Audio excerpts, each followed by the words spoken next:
bab 280 كرياض الصالحين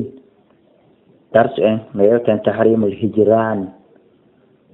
harmongol taƴƴodiral bayna almuslimin hakkude julɓe ɓen julɗo taƴƴodira fawqa salasati ayamin ko ɓuri balɗe tati illa li bid'a si wona hara ko bid'a fil mahjuri woni e taƴaɗo on harmingol yo julɓe ɗiɗo taƴƴodiri ɓuri balɗe tati si wona hara julɗo taƴaɗo on ko wonduɗo e bid'a ɗon no selli ka o taƴe ha ka o acci o haysi ɓuri duuɓi tati haysi ɓuri duuɓi sappo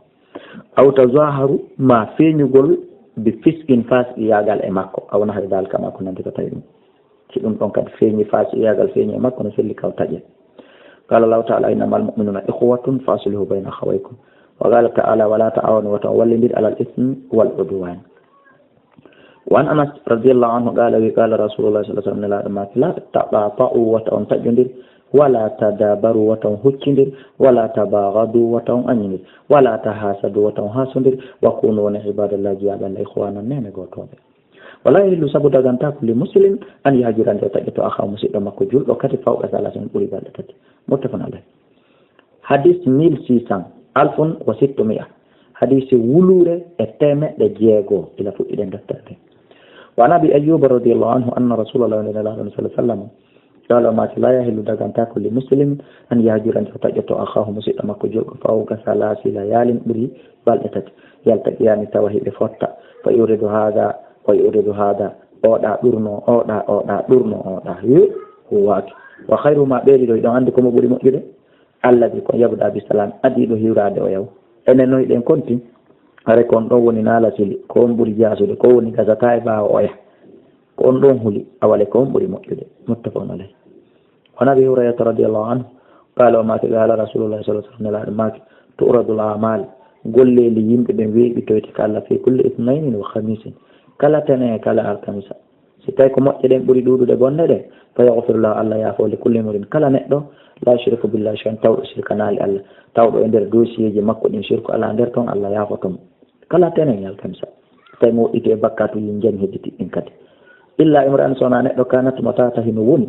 baynahu wa bayna akhihi hakkude makko e musidɗo makko julɗo shahna o ngaygu e taƴodiral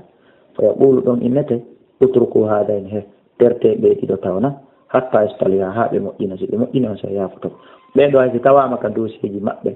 shirku ala nder toon fadama heɓe taƴodiri Allah inna yo programme maɓɓe o darne ha ɓe moƴƴintina musidɓe julɓe rawahu muslim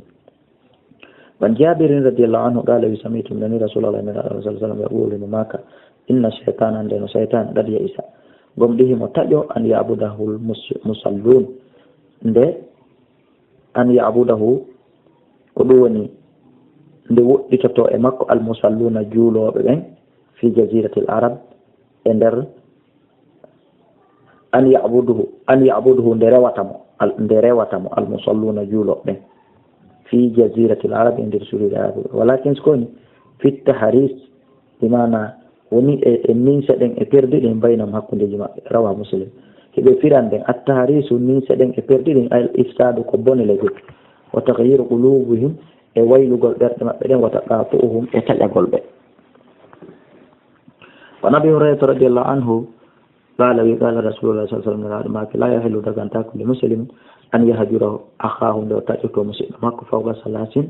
كبري بالتات فمن هجر كلا فر تجد فوق 3 بري بالتات فمات أو ماي اندرد ستويدي أمرا غانتو هوركو تجي أياكو فاسق ياغال فينيا أو يما نافق ياغال ما قول بديع هذا دخل النار وناتا يتي ولا دندوي روى أبو داود بإسناد على شرط مسلم وعن أبي خراس حضرد بن أبي حضرد الأسلمي أودوك دي هوا في اللغة الحديث ويقال إنه السلمي الصحابي دو أنتك وصحابه رضي الله عنه والله ولم سمع النبي وأنني أنا باجا صلى الله عليه وسلم يقول معك من هجر أخاه كلا تجد مسلم قصنة هتان فهو كسفك دمه وهري أوئي وورم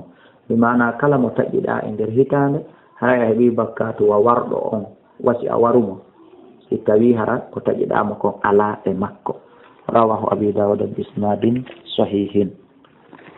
wa nabi hurairata radiyallahu anhu anna rasulullah sallallahu alaihi wasallam qala innaki la yahillu dagantako li mu'minin an yahjurande o taƴi to mu'minan gomɗinɗo fawqa salasin fa in marrat bi so feƴƴirimo salasun faliyalqahu yo hawru e makko walla yusallim alayhi yo hiwromo e mana so hawri e makko tullaɓe tati haray yo jaɓɓomo o salminamo o yejjita kala kon nder toon fa irada alayhi salam so oya rutti e makko salminago faqad istaraka fil ajri haray ɓe kafi baraji ɓe moƴƴintini